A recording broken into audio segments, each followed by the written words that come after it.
اور ڈاکٹر آپ سے ملنے کے لیے بڑے عرصے سے اس نے کلینک کھولی ہی آپ کو پھنسانے کے لیے کہ اس محلے میں کلینک کھولتا ہوں، ہو سکتا ہے کسی دن اس بہانے آ جائے. پھر ڈاکٹر کہے گا اپنی خالہ کے بارے میں بھی رپورٹ پیش کرو، اپنی پھپھو کے بارے میں بھی رپورٹ پیش کرو، اور اپنے ماموں کے بارے میں بھی تفصیل سے بتاؤ، جتنی ڈیٹیل بتا سکتی ہو بتاؤ. پھر میں اپنی پھپھو کے بارے میں بتاؤں گا. آئی بات سمجھے؟ ہم پھپھو کھیلیں گے آپس میں. پورا خاندان جب تک ختم نہیں ہوگا نا، ڈاکٹر خاموش نہیں ہوگا. ڈاکٹر کہے گا علاج مقصود نہیں ہے، یہ کلینک تو آپ کو پھنسانے کے لیے کھولی ہم نے، مقصد ہی یہاں ٹائم ویسٹنگ ہے. صحیح ہے نا؟ آپ سے بات کرنا ہی کیا ہے؟ مقصود ہے.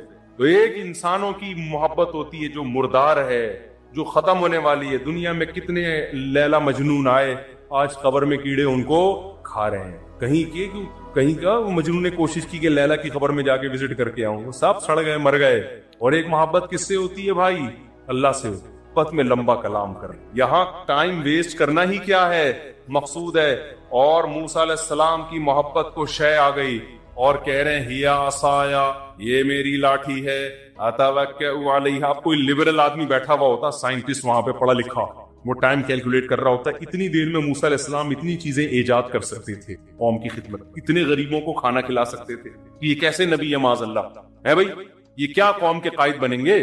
یہ کیا قیادت کریں گے؟ یہ لوگوں کو ٹائم بچانے کی ترغیب کیسے دیں گے؟ ان سے تو سوال پوچھا گیا یہ کیا ہے، جواب میں پوری رپورٹ پیش کر دی انہوں نے، اتنا لمبا کلام. لیکن موسیٰ کے سامنے کوئی لبرل ایسی بات کرے تو موسیٰ علیہ السلام کہیں گے کمبخت، تیرے دل میں اس خدا کی محبت نہیں ہے، ذرا اس رب کی محبت کی چنگاری پیدا کر لے تو بھی تو ایسے ہی ٹائم ویسٹ کرے گا. اور یہ ٹائم ویسٹ نہیں ہے، یہ کائنات بنی ہی خدا کی محبت پیدا کرنے کے لیے. تو یہ تو ساری چیزیں اللہ نے اس لیے بنائی ہیں، تو یہی تو مقصد ہے.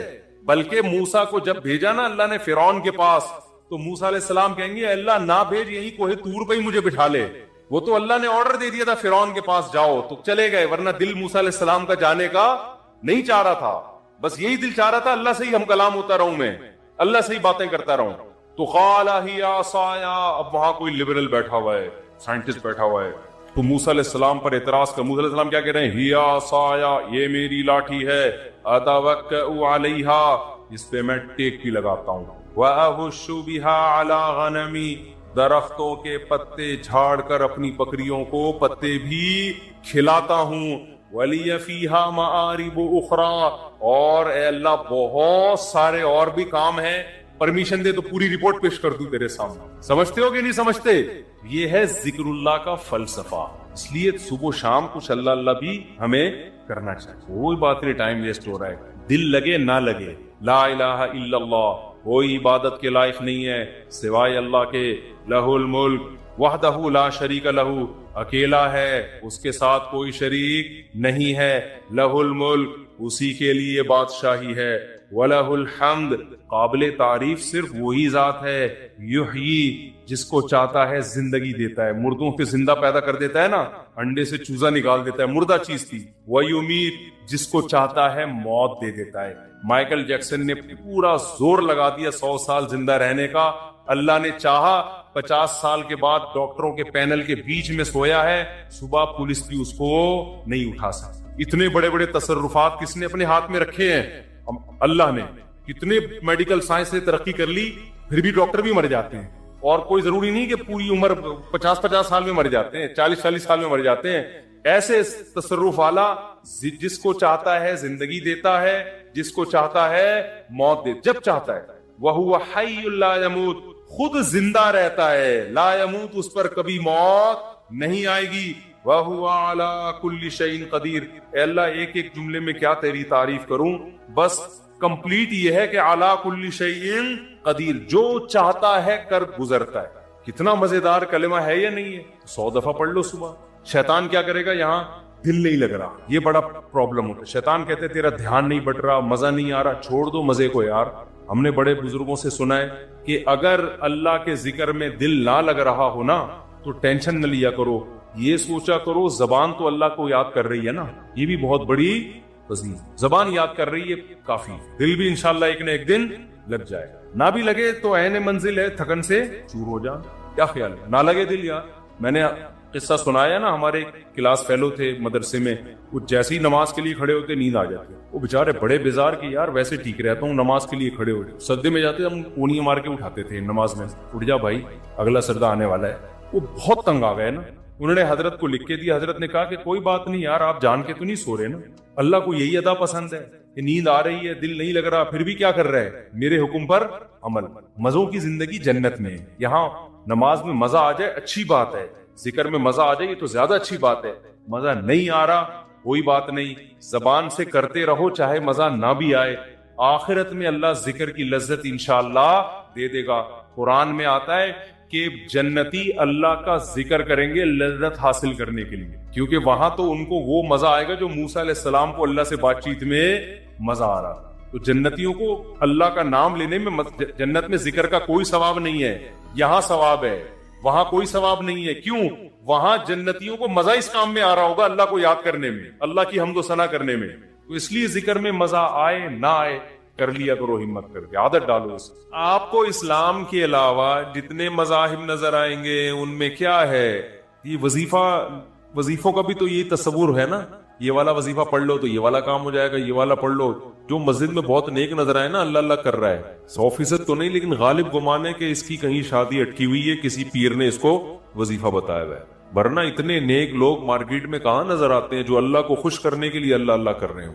اور جو دل کو سکون ملتا ہے نا ذکر کرنے سے, وہ وہی ذکر ہے جس میں صرف اللہ مقصد. ہمارے حضرت مفتی رشید احمد صاحب رحمہ اللہ تعالی جب اللہ کا ذکر کرتے ایسی کیفیت طاری ہو جاتی, اور یہ شعر پڑھا کرتے تھے, دم رکا سمجھو اگر دم بھر بھی یہ ساغر رکا, میرا دور زندگی ہے یہ جو دور جام ہے. اردو ہے نا یہ خاندانی, اردو کا بھی بیڑا غرق ہو رہا ہے یار. خیر یہ انگلش میں نہیں ہو سکتا یہ شعر, ایسے استعارے اور ایسے کنائے آپ کو اردو میں ہی ملیں گے. پہلے اس کا پس منظر سمجھانا پڑے گا. دم رکا سمجھو اگر دم بھر بھی یہ ساغر رکا. شرابی جب شراب خانے میں جاتا ہے تو شراب کا دور چل رہا ہوتا ہے, مست ہو کے پی رہے ہوتے ہیں. کہہ رہے ہیں کہ یہ جو دور چل رہا ہے نا شراب کا, شرابی کہہ رہا ہے اگر یہ رک گیا تو میرا دم بھی, دم بھر کے لیے بھی یہ اگر رک گیا, یعنی دم بھر کا مطلب چند سیکنڈ کے لیے بھی اگر یہ رک گیا تو میرا دم نکل جائے گا. کیونکہ شرابیوں کو شراب سے عشق جیسی محبت ہوتی ہے, تو بعض دفعہ اہل اللہ وہاں سے محبت ادھار لے کے, کیونکہ وہ سمجھ میں آ رہی ہوتی ہے نا لوگوں کی, تو وہ پھر اللہ کی محبت پہ فٹ کرتے ہیں, کیونکہ لوگوں کی سمجھ میں وہی چیز آتی ہے جس سے وہ مانوس ہوں. میرا دور زندگی ہے یہ جو دور جام ہے, یہ جو جام کا دور چل رہا ہے نا یہ اصل میں میرے زندگی کا دور ہے, یعنی میرے خون کا دور ہے. تو دم بھر کے لیے بھی یہ سیٹ اپ اگر رک گیا, دم بھر کے لیے, تو میرا دم رک گیا. تو حضرت فرمایا کرتے تھے کہ ہمارے حضرت کی عادت تھی ہر تھوڑی تھوڑی دیر کے بعد نا کہیں بھی کوئی کام کر رہے ہوتے تو اللہ زور سے ان کی زبان سے نکلتا تھا. تو حضرت سے کسی نے پوچھا کہ آپ یہ کیا کرتے ہیں, فرمایا یہ غیر اختیاری ہے, دم گھٹنے لگتا ہے تو ایک دم اللہ کا نام زبان سے جاری ہوتا ہے. تو وہ فرماتے تھے کہ اہل اللہ کو ذکر میں اتنی لذت محسوس ہوتی ہے کہ ثواب ان کے پیش نظر ہوتا ہی نہیں ہے. شرابی جو شراب پیتا ہے ثواب کے لیے پیتا ہے, اسے تو گناہ مل رہا ہوتا ہے, لیکن آپ اس سے چھڑواؤ کہنا نہیں چھوڑوں گا, کہے گا بھائی ہم ایک سیکنڈ کے لیے نہیں چھوڑ سکتے, کہے گا نا. ہیروئن چی سے کہے کہ بھائی تو ہیروئن چھوڑ دے, اس میں کوئی ثواب نہیں ہے, تو وہ کہے گا کس نے کہا ثواب ہے, کیونکہ ثواب سمجھ کے تھوڑی پی رہا ہوں. ارے پھر کیوں پی رہا ہے, کہے گا بھائی تو بھی ایک سٹا لگا کے دے, مزہ نہ آئے پیسے واپس, کہے گا نا چھوڑ مجھے نصیحت نہ کر. کف الملام یا لائمی کف الملام عن الذی اغناہ طول سقامہ و شقائہ. متنبی سے بادشاہ نے ایک شاعری کا مطالبہ کیا نا, تو متنبی نے اشعار پڑھنا شروع کیے. اب مجھے ڈر یہ لگتا ہے کہ ہر آدمی کی اپنی کوئی سیٹنگ چل رہی ہوتی ہے, اس پہ نہ فٹ کرنا شروع کر دے, اور بجائے وہ دنیا مردار کی محبت کم ہونے کے بڑھ نہ جائے, تو اس کو اچھے رخ پہ ہی لے کے جائیں. تو شاعر نے کہا کہ جس کو بھی عشق ہو جاتا ہے نا تو لوگ اس کو ملامت کرتے ہیں, ایسا ہی ہے نا, ابے کیا تو دل دے بیٹھا ہے, ابے انسان کا بچہ بن, کہتے ہیں نا لوگ اس کو. اور خاص طور پر عورتوں کی ملامت زیادہ خطرناک ہوتی ہے مرد کے لیے. مرد کو کسی سے عشق ہو جائے تو عورتیں ملامت کرتی ہیں, تو وہ اور زیادہ پھر تیش میں آتا ہے, عورتیں آر دلاتی ہیں. تو شاعر جو ہے نا عاشق بن کے ان عورتوں کو جواب دے رہا ہے, یا لائمی ہے مجھے ملامت کرنے والوں، کف الملام عن الذی، اس شخص سے ملامت کو روک لو، اغناہ طول سقامہ و شقائہ، جس کو اس کی بیماری اور بدبختی کا مطلب اس محبت میں کامیاب نہیں ہو رہا، اس نے پہلے ہی کمزور اور لاغر کر دی ہے، تم ملامت کر کے اور اس کو آدھا کر رہے ہو، کچھ ترس کھاؤ اس کے اوپر، یہ ٹائم ملامت کرنے کا نہیں ہے۔ اور پھر آگے کا شعر بڑا خاندانی کہا اس نے، جو اصل شعر ہے جو میں بتانا چاہتا ہوں، عذل العواذل حول قلب الطائه وهو الأحبة منه في سودائه يشكو الملام إلى اللوائم حره ويصد حين يلمن عن برحائه۔ پھر کہتے ہیں دیکھو تمہاری جو ملامت ہے نا وہ مس کال کی طرح ہے، مس کال کا لفظ تو اس نے استعمال نہیں کیا، میں استعمال کر لوں، اور وہ ہوائی فائرنگ ہے، یہ ملامت کے نکلے ہوئے تیر نشانے پہ لگ نہیں رہے ہیں، کوئی فائدہ نہیں ہے، اس لیے کہ ملامت کرنے والیوں کی جو ملامت ہے میرے پریشان دل کے ارد گرد گھوم رہی ہے، اور محبوب کی جو محبت ہے۔ انجیر اور زیتون میں کوئی خاص چیز ہے جس کی اللہ نے قرآن میں قسم اٹھائی ہے۔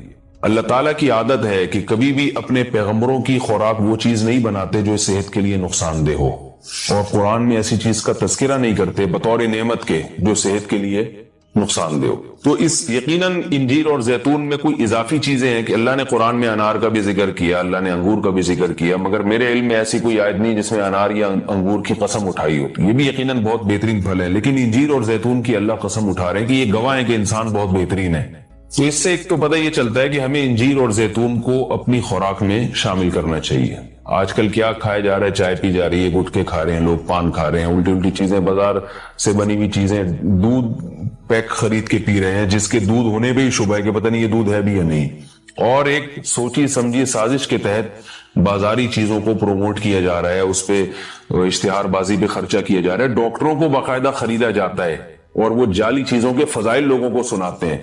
لوگ یہ سمجھتے ہیں کہ ڈاکٹروں میں دو نمبری ہو ہی نہیں سکتی، یہ غلط ہے، بہت سارے ڈاکٹر لوگوں کو بہت ساری غلط چیزوں پہ لگا رہے ہیں۔ تو یہ بازار کی چیزوں سے آپ اجتناب کریں، اور وہ چیزیں جو اللہ نے انسان کی خوراک کا حصہ نہیں رکھی ہیں، سگریٹ اللہ نے انسان کے پینے کے لیے پیدا نہیں کی ہے، ہیروئن، چرس، یہ سب نشے کی چیزیں ہیں جو ہمارے مذہب میں ویسے ہی حرام ہیں، تو ان سے اجتناب کرنا چاہیے۔ انجیر اور زیتون کے کیا فضائل ہیں میڈیکل سائنس نے ثابت کیا ہے، اور حکیم جو ہیں ماہر حکیم ہیں، طبیب ہیں، وہ بتاتے ہیں کہ یہ دو ایسی چیزیں جو انتہائی طاقتور ہیں، لیکن ان میں کمال یہ ہے کہ یہ آپ کے جسم میں چربی نہیں پیدا کرتی اگر اعتدال سے ان کا استعمال کیا جائے۔ ہم دیکھتے ہیں کہ جب بھی کوئی چیز بہت زیادہ انرجی دیتی ہے ہمیں، تو ساتھ ساتھ ایک اس کے ساتھ مصیبت یہ ہوتی ہے کہ موٹاپا بھی لاتی ہے، وہ چربی بھی بڑھاتی ہے، وزن بھی بڑھاتی ہے۔ لیکن انجیر بہت طاقتور چیز ہے، نہ صرف یہ کہ آپ کے جسم میں چربی بڑھاتی نہیں ہے بلکہ چربی کو ختم کرتی ہے، کولیسٹرول لیول آپ کا گراتی ہے۔ یہ زیتون میں بھی ایسے ہی ہے کہ زیتون آپ کی صحت کے لیے انتہائی مفید اور بہت طاقتور ہے، اور کولیسٹرول لیول آپ کا کم کرتا ہے، لیکن یہ ضروری ہے کہ اعتدال سے ہو۔ اگر آپ بہت زیادہ کھانا شروع کر دیں گے تو پھر زیتون بھی چربی پیدا کرتا ہے، ظاہر ہے اعتدال تو ہر چیز میں ضروری ہے۔ اور کچھ چیزیں ایسی ہیں انجیر اور زیتون میں جو میڈیکل سائنس کہتی ہے کہ انجیر پیٹ کے کیڑوں کو ختم کرتی ہے، انجیر قبض کو ختم کرتی ہے، قبض کا سب سے بہترین علاج ہی انجیر ہے۔ لوگ اس طرف توجہ نہیں دیتے، دوائیں کھاتے ہیں، ایلوپیتھک دوائیں کھاتے ہیں، اس کے سائیڈ ایفیکٹ بہت سارے ہوتے ہیں۔ تو اگر ہم اپنی خوراک میں روزانہ کچھ نہ کچھ انجیر کا استعمال رکھیں تو بہت ساری بیماریوں سے انشاءاللہ ہماری حفاظت ہو جائے گی۔ انجیر میں خاص بات یہ بھی ہے کہ یہ خون پیدا کرتی ہے، صالح خون جسم میں بناتی ہے، لیکن انجیر کے استعمال کا طریقہ یہ ہے کہ اس کو بہت زیادہ چبا کے کھانا چاہیے اچھی طرح۔ زیتون میں بھی اللہ نے بہت کچھ رکھا ہے، قرآن مجید میں اللہ تعالیٰ نے زیتون کی الگ سے بھی فضیلت بیان کی ہے، فرمایا کہ اللہ نے اپنے نور کی مثال دی ہے قرآن میں، اللہ نور السماوات والارض مثل نورہ کمشکات فیہا مصباح المصباح فی زجاجہ الزجاجۃ کأنہا کوکب دری یوقد من شجرۃ مبارکۃ زیتونۃ لا شرقیۃ ولا غربیہ۔ اللہ نے فرمایا کہ میری مثال اس نور کی ہے، یعنی ہدایت کی ہے، کہ جیسے کسی اندھیرے میں کوئی چراغ رکھا ہو۔ اب اس چراغ میں اللہ نے مثال کس دی ہے، یعنی زیتون کی دی ہے، کہ وہ چراغ جس کو زیتون کے تیل سے جلایا جا رہا ہو، یعنی ایسے تیل سے جو مبارک درخت سے نکالا گیا ہو۔ تو اللہ نے وہاں بھی قرآن مجید میں سورہ نور میں بھی زیتون کے درخت کو اللہ نے مبارک درخت کہا ہے۔ ایک اور مقام پہ قرآن مجید نے زیتون کی تعریف کی ہے، فرمایا کہ وَشَجَرَةً تَخْرُجُ مِن طُورِ سَيْنَاءَ تَنبُتُ بِالدُّهْنِ وَالصِّبْغِ لِلْآكِلِينَ۔ اللہ وہ ذات ہے جس نے ایسا درخت پیدا کیا جو طور سینا میں پیدا ہوتا ہے، یعنی کوہ طور میں پیدا ہوتا ہے وہ درخت، اور تنبت بالدہن جو تیل لے کر پیدا ہوتا ہے، اور صبغ للآکلین کھانے والوں کے لیے سالن کا کام دیتا ہے، یعنی لوگ روٹی اس تیل سے لگا کے کھاتے ہیں، سالن کا کام دیتا ہے وہ۔ تو اب یہاں مناسبت دیکھیں کہ اللہ نے زیتون کا اس آیت میں ذکر کیا اور ساتھ ساتھ بتایا کہ یہ وہ زیتون ہے جو کوہ طور پہ پیدا ہوتا ہے، اور کوہ طور ویسے ہی ایک ایسی جگہ ہے جہاں اللہ نے لوگوں کی ہدایت کے لیے وحی کو نازل کیا۔ تو پتہ یہ چلا کہ زیتون میں جہاں جسمانی فوائد ہیں وہاں کچھ روحانی فوائد بھی ہیں، کیونکہ اللہ نے اس کو مقدس جگہ پہ پیدا کیا ہے، اور وہاں کا تذکرہ اللہ نے کوہ طور کا تذکرہ اس کے ساتھ ساتھ کیا ہے۔ اور اس آیت میں بھی ایسا ہی ہے، جہاں اللہ نے زیتون کا ذکر کیا آگے فوراً بطور سینا کوہ طور کی اللہ نے قسم اٹھائی ہے۔ تو اس سے پتہ چلتا ہے کہ زیتون میں جہاں جسمانی فوائد ہیں کچھ روحانی فوائد بھی ہیں۔ روحانی کا مطلب یہ کہ اس کے کھانے سے عین ممکن ہے کہ آپ کی کچھ روحانی ترقی بھی ہو، شاید اللہ کی محبت میں اضافہ ہو، گناہوں سے نفرت پیدا ہو، یا اس کے سے جسم میں کوئی ایسی تبدیلی آتی۔ میں کوئی یقینی بات نہیں کر رہا، لیکن قرآن میں اس طرف اشارہ ملتا ہے۔ اس سے ہمیں کیا پتہ چلتا ہے کہ یہ جو ہم مختلف قسم کے کوکنگ آئل استعمال کر رہے ہیں، ان سے آہستہ آہستہ اپنی جان چھڑانی چاہیے اور نیچرل چیزوں پہ آنا چاہیے۔ ایک آپ کو میں ایک تحقیق یہ بھی بتاتا ہوں کہ میڈیکل سائنس یہ کہتی ہے کہ یہ جو کولیسٹرول ہے نا اور یہ چربی ہے، یہ دیسی گھی سے نہیں پیدا ہوتی، یہ ہم جو آرٹیفیشل آئل استعمال کر رہے ہیں جو پتہ نہیں کیا کیا ملایا جاتا ہے، اس سے نقصان ہوتا ہے، جبکہ لوگ دیسی گھی سے اجتناب کرتے ہیں۔ اگرچہ بھی میرا موضوع دیسی گھی نہیں ہے، میں صرف یہ بتانے کے لیے کہ جو قدرتی چیزیں ہیں وہ آپ کی صحت کے لیے نقصان دہ نہیں ہے۔ آپ کھانے میں اگر زیتون نہیں استعمال کر سکتے تو دیسی گھی استعمال کرنا شروع کر دیں، تو انشاءاللہ اس سے بھی جو بہت ساری بیماریاں ہارٹ کی اور بلڈ پریشر کی اور پتہ نہیں کیا کیا بیماریاں پیدا ہو رہی ہیں اس میں بھی انشاءاللہ کمی آئے گی۔ اور یہ بھی ہمیں اس آیت سے سبق ملتا ہے کہ آپ قرآن مجید کا معجزہ دیکھیں۔ ابھی چند دن پہلے کسی حکیم کے توسط سے مجھے پتا چلا، انہوں نے مجھے بتایا کہ میں نے پوچھا کہ بھئی انجیر اور زیتون، انجیر کھانے کا سب سے بہترین طریقہ کیا ہے؟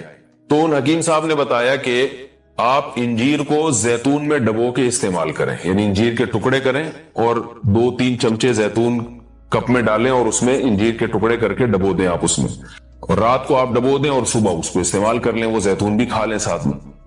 تو اس وقت میرا ذہن اس طرف نہیں گیا۔ آج جب میں یہ اس آیت کا درس دے رہا تھا تو مجھے خیال آیا کہ یہ تو اللہ نے خود قرآن میں دونوں کا ساتھ ذکر کیا ہے۔ حکیم تو آج کہہ رہے ہیں 1400 سال کے بعد کہ ان دونوں کا ملاپ بہت بہترین ہے صحت کے لیے، تو قرآن میں اللہ نے کیسے دونوں کا ساتھ ساتھ تذکرہ کیا ہے؟ تو یہ عجیب اتفاق ہے، اور بلکہ قرآن کی بلاغت ہے اور قرآن کا ایک قسم کا معجزہ ہے کہ آج بہت ساری چیزیں جن کی تحقیق ہو رہی ہیں وہ قرآن میں اللہ تعالیٰ نے ان کے اشارے پہلے سے دے دیے۔ انجیر اگر آپ زیتون میں ڈبو کے استعمال کرتے ہیں تو اس کے کیا فوائد ہیں؟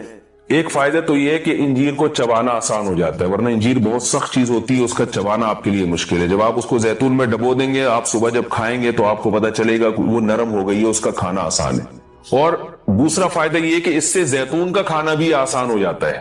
آپ اگر زیتون ویسے ہی چمچہ بھر کے پیئیں گے تو جو لوگ زیتون کے عادی نہیں ہیں ان کے لیے مشکل ہے اس طرح سے پینا، وہ ٹیسٹ گین ہوتے ہوتے کافی ٹائم لگتا ہے۔ جب آپ انجیر کو زیتون میں ڈبو دیں گے تو کیا ہوگا کہ وہ کافی حد تک تیل جو ہے وہ انجیر اس کا جذب کر لے گا، پھر جب آپ استعمال کریں گے تو وہ تیل کا استعمال بھی ہوگا، مگر وہ تیل کی ایک خاص قسم کی جو ایک مہک ہوتی ہے جس سے بعض لوگ جس کو پسند نہیں کرتے، تو اس مہک سے بھی آپ کی جان چھوٹ جائے گی اور آپ وہ آسانی سے کھا سکیں گے۔ دوسرا فائدہ اس کا یہ ہوتا ہے کہ یہ جو کمبینیشن ہے انجیر اور زیتون کا، کچھ فائدے انجیر میں ہیں جو زیتون میں نہیں، کچھ فائدے زیتون میں ہیں جو انجیر میں نہیں، تو یہ کمبینیشن ایسا ہوتا ہے کہ آپ کو ایک صحت کے لیے ایک بہترین ٹونک مل جاتا ہے، کولیسٹرول لیول آپ کا کم ہو جاتا ہے، قبض آپ کا ختم ہو جاتا ہے، یعنی اطباء یہ کہتے ہیں کہ یہ 2 آتشہ بن جاتا ہے، یعنی انجیر کا فائدہ بھی ڈبل ہو جاتا ہے اور زیتون کا فائدہ بھی اس سے ڈبل ہو جاتا ہے۔ تو جب اللہ نے قرآن مجید میں ایک چیز کا بہت اہتمام سے تذکرہ کیا ہے تو ہمیں اس کو استعمال میں لانا چاہیے۔ میں نے عربوں کو دیکھا ہے وہ بہت زیادہ انجیر اور زیتون کا استعمال کرتے ہیں، مگر ہمارے ہاں صبح صبح لوگ جیم کا استعمال کر لیں گے، شہد نہیں استعمال کرتے، اور بچوں کو ٹافیاں کھلا دیں گے، انجیر نہیں کھلائیں گے کبھی بھی. میں اپنے والد صاحب کو دیکھتا تھا, وہ ہمیں انجیر لا کے دیا کرتے تھے, ہم کھاتے تھے اس کو شوق سے, والد صاحب خود بھی استعمال کرتے تھے. تو والدین کو چاہیے کہ بچوں کو ان چیزوں پہ ڈالیں. میٹھا کھانے کا بچوں کو شوق ہوتا ہی, تو آپ ٹافی یا چاکلیٹ کے بجائے آپ ان کو انجیر کھلا دیں, آپ ان کو کوئی ایسے پھل فروٹ کھلا دیں, شہد کھلا دیں. تو ان چیزوں پہ لانا چاہیے, کیونکہ اللہ تعالیٰ نے صحت کی حفاظت کا بھی ہمیں حکم دیا ہے, قرآن و سنت میں اس کا بہت تاکید سے حکم ہے. حالت حیض میں خواتین سے متعلق بہت ساری بے اعتدالیاں دنیا کے ہر مذہب میں رہی ہیں. یہودی کیا کرتے تھے کہ حالت حیض میں عورت سے بالکل کنارہ کشی اختیار کر لیا کرتے تھے, اس کے قریب بھی نہ جانا, اور کھانا پینا بھی الگ اور جھوٹا بھی الگ. تو بعض مذاہب میں کوئی فرق ہی نہیں تھا کہ حالت حیض عورت پاکی کے ایام میں. تو جب اسلام دنیا میں آیا تو صحابہ کرام کو یقیناً یہ خیال پیدا ہوا کہ بھئی اب اسلام کے اس بارے میں کیا احکام ہیں کہ جب خواتین مینسز کی حالت میں ہوتی ہیں شادی شدہ, تو کیا ہم ان سے ہم بستری کر سکتے ہیں یا نہیں کر سکتے, کیا اس کے احکامات ہیں. تو اللہ نے صحابہ کے سوال کو اور پھر اپنے جواب کو قرآن مجید کا جز بنا کے نازل کر دیا.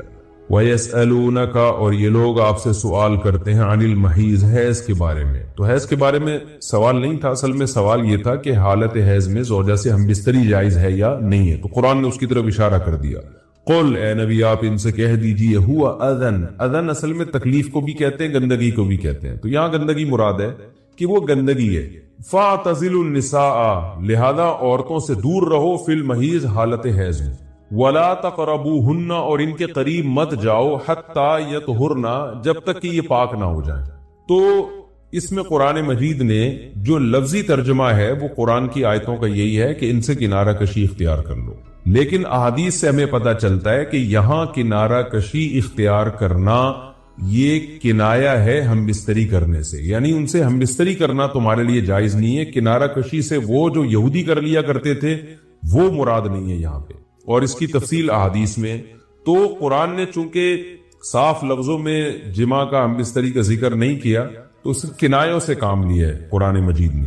فَاعْتَزِلُوا النِّسَاءَ, ان سے اعتزال کرو, یعنی دور رہو ان سے. دور رہنے کا مطلب صرف دور رہنے سے یہ مراد ہے. صحیح حدیث ہے, نبی صلی اللہ علیہ وسلم نے فرمایا, اصنعوا كل شيء الا النکاح, حالت حیض میں اپنی زوجہ کے پاس تم جا سکتے ہو, سب کچھ کر سکتے ہو سوائے جماع کے.